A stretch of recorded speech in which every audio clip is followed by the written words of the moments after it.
સુરતમાં હોટલનું ભોજન જમ્યા બાદ એક જ પરિવારના 5 લોકોને ફૂડ પોઈઝનિંગ થાય છે। ફૂડ પોઈઝનિંગના કારણે 5 વર્ષની દીકરીના મોતની ખબર છે। માતા પિતા અને અન્ય 2 દીકરીની હાલત ગંભીર છે। રેસ્ટોરન્ટનું ભોજન ખાધા બાદ તબિયત લથડી હોવાનો દાવો છે। શનિવારે રાત્રે શીતલ રેસ્ટોરન્ટમાંથી ભોજન મંગાવ્યું। ભોજન બાદ પરિવારની અચાનક તબિયત બગડી। તમામ લોકોની ખાનગી હોસ્પિટલમાં સારવાર પણ ચાલી રહી છે।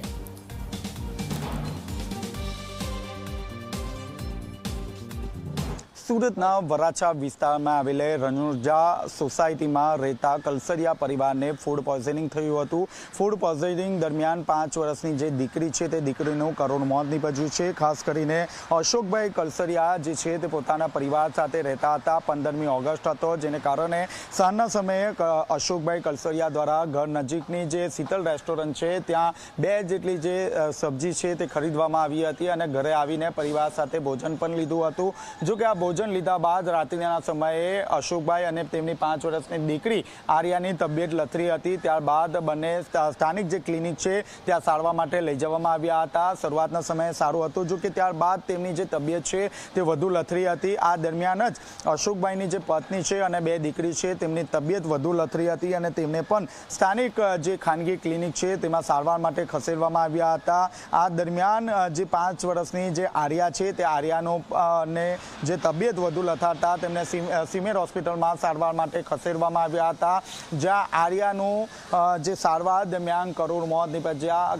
કલસરિયા પરિવારમાં હાલ શોકનો માહોલ જોવા મળી રહ્યો છે।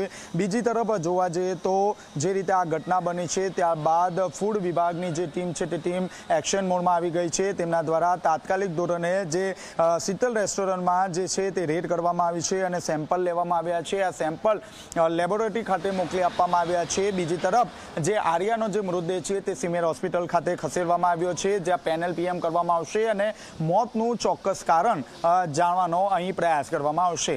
કેમેરામેન વિજય બેસાણે સાથે ચેતન પટેલ, ઝી મીડિયા, સુરત। સુરતમાં શીતલ રેસ્ટોરન્ટમાં આરોગ્ય વિભાગની રેડ છે। તપાસમાં અખાદ્ય વસ્તુઓનો મોટો જથ્થો મળ્યો। ડબ્બામાંથી ફૂગવાળી દાળ મળી છે। હોટલમાં સડેલા કાંદા પણ મળી આવ્યા। આરોગ્ય વિભાગે અખાદ્ય સામગ્રીનો નાશ કર્યો છે। શીતલ રેસ્ટોરન્ટને આરોગ્ય વિભાગ સીલ કરી ફૂડ પોઈઝનિંગની ઘટના બાદ તંત્રની કાર્યવાહી છે। હોટલ સંચાલકે ઝી 24 કલાક સમક્ષ માફી પણ માંગી હતી।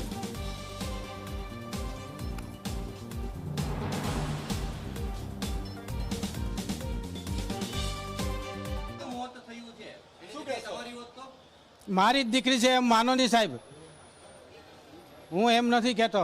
હું માનવાથી તો બીજું તો હું લાવી શકું એમ નથી, નકર તો લાવીને દઉં સાહેબ તમને। પૈસા પૂરેપૂરા લેવ છો? એ પૂરા જ લેતા હોય સાહેબ। જો મારી કંઈ ભૂલ છે તો હું મીડિયા સામે માફી માગી લઉં છું, બરાબર છે?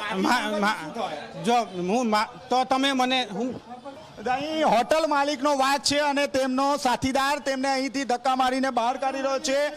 એક મારી વાત સાંભળો તમે,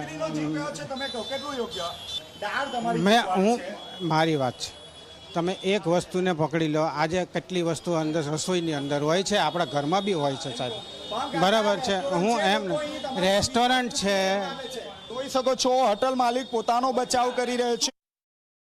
फूड पॉइजनिंग की कंप्लेंट मिली है आज और हम यहाँ चेकिंग में Sheetal restaurant Ishwarpur road Varachha road पे हम चेकिंग में आए, लेकिन पूरा डिटेल यहाँ भी नहीं मालूम था और कंप्लेनर ने भी बताया नहीं थे कौन सा सब्जी था। और हम सैंपलिंग की कार्यवाही चालू ही कर रहे थे कि इन बिटवीन सर का मैसेज आया कि ऐसा घटना हुई है, तो रेस्टोरेंट हम बंद सब नाश करके बंद ही करवा रहे थे। हाँ, थोड़ा चौकड़ी में बराबर नहीं है, बर्तन थोड़ा ग्लोव्स नहीं पहना था वर्कर्स ने, दाल वगैरह खुला था, वो नाशी करवा रहे थे। यहाँ पे पगला लेंगे, अभी तो बंद करवा रहे हैं रेस्टोरेंट। આરોગ્ય વિભાગ દ્વારા જે શીતલ રેસ્ટોરન્ટ છે ત્યાં રેડ કરવામાં આવી છે। બેન, શું રેડ કરવામાં આવી છે? શું નમૂના લેવામાં આવ્યા છે? અત્યારે નમૂના લેવાની કામગીરી ચાલુ જ છે, પણ રેસ્ટોરન્ટને બંધ કરવાની કામગીરી પણ ચાલુ છે સાથે, એટલે રેસ્ટોરન્ટ ટોટલી બંધ જ કરાવી દીધેલ છે। બેન, શું અહીંયાથી જોવા મળ્યું? આપે જોયું અહીંયા ઘણી ખામીયુક્ત બધી વસ્તુઓ જોવા મળી છે અને તેને કારણે જ બધા એક્શન લેવામાં આવ્યા છે અને અત્યારે તો ટોટલી બંધ જ કરાવીએ છીએ। બગડી ગયેલી વસ્તુ અમુક અને તે પણ બધી અમે ફેંકાવી દીધી છે જે મળી છે તે. તો આપ જોઈ શકો છો અહીં બગડી ગયેલી જે વસ્તુ છે તે જોવા મળી રહ્યો છે. આપ જોઈ શકો છો અહીં ખાસ કરીને જે ડબ્બા છે તે ડબ્બા પર આપ જોઈ શકો છો આખી જે દાળ છે તે દાળ બગડેલી હાલતમાં જોવા મળી રહી છે. આ જે દાળ છે તે લોકોને પીરસવામાં આવતી હતી. લોકો રૂપિયા હોશે આપતા હતા, પરંતુ આપ જોઈ શકો છો અંદર આપ જોઈ શકો છો જે લોકો ફૂડ અહીં જે પીરસવામાં આવતું હતું તે આપ જોઈ શકો છો. હાલમાં જે એસિડ છે તે એસિડ પણ અહીં જોવા મળી રહ્યું છે. આપ જોઈ શકો છો આખું કેરબો એસિડથી ભરેલો છે. આપ જોઈ શકો છો ગંદકીના ઢેર અહીં જોવા મળી રહ્યો છે. આરોગ્ય વિભાગ મોડે જાગી છે. જી સર, શું કાર્યવાહી? હા, જેવા મેં આવ્યા ને મેસેજ મળ્યો કે તરત આ બધો મેં નાશ કરાવવાની કાર્યવાહી ચાલુ જ કરી હતી, બંધ કરાવવા માટેની. માર્બલને તૂટેલા છે, કિચનમાં થોડુંક ખુલ્લું છે, એમનું અનહાઇજેનિક કન્ડિશનમાં જે રાખેલું હતું એ બધું નાશ જ કરાવવા ચાલુ જ હતી. આપ જોઈ શકો છો જે દાળ અને સબ્જી આપ જોઈ શકો છો.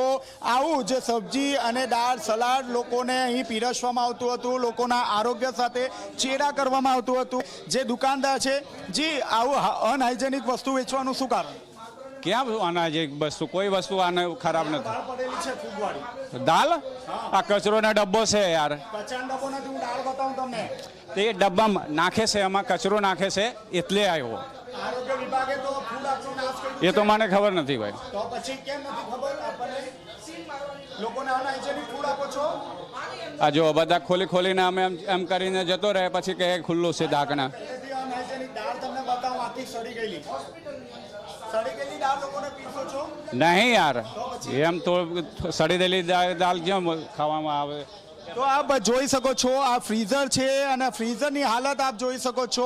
અહીં ફ્રોઝન કરીને તમામ વસ્તુઓ રાખવામાં આવતી હતી. આપ જોઈ શકો છો કેવી હાલતમાં અહીં ફ્રોઝનની જે ચીજ વસ્તુઓ છે તે રાખવામાં આવતી હતી. આ જે શાકભાજી છે તે શાકભાજી પણ ફ્રોઝન રાખવામાં આવતું હતું અને તેની હાલત આપ જોઈ શકો છો.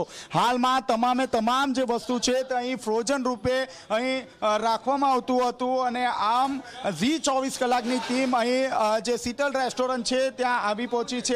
અને મહત્વની વાત છે કે જે કેરબા છે તે કેરબાની અંદર આ રીતે અલગ જે લોટ છે તે લોટ પણ રાખવામાં આવતો હતો. અહીં બાંધેલો જે લોટ છે તે તૈયાર છે અને તેની હાલત આપ જોઈ શકો છો. બાંધેલો લોટ આ રીતે ખુલ્લામાં મૂકી દેવામાં આવ્યો છે. જ્યારે ઓર્ડર મળે ત્યારે આ લોટનો ઉપયોગ કરવામાં આવતો હતો, પરંતુ સવારથી આ લોટ બાંધી રાખવામાં આવતો હતો અને ત્યારબાદ તેનો જે છે તે ઉપયોગ કરવામાં આવતો હતો. ખાસ કરીને આરોગ્ય વિભાગની પણ એક મોટી બેદરકારી ગણી શકાય, કારણ કે અત્યાર સુધી કોઈ પણ પ્રકારનો જે લીગલ જે એક્શન છે તે લેવામાં આવ્યા નથી. ઝી 24 કલાકની ટીમ આવી ત્યારે જે દાળ હતી તે દાળ ફૂગવાળી હતી. આ બાંધેલો લોટ તૈયાર હતો જે દિવસભર ઉપયોગ કરવામાં આવતો હતો.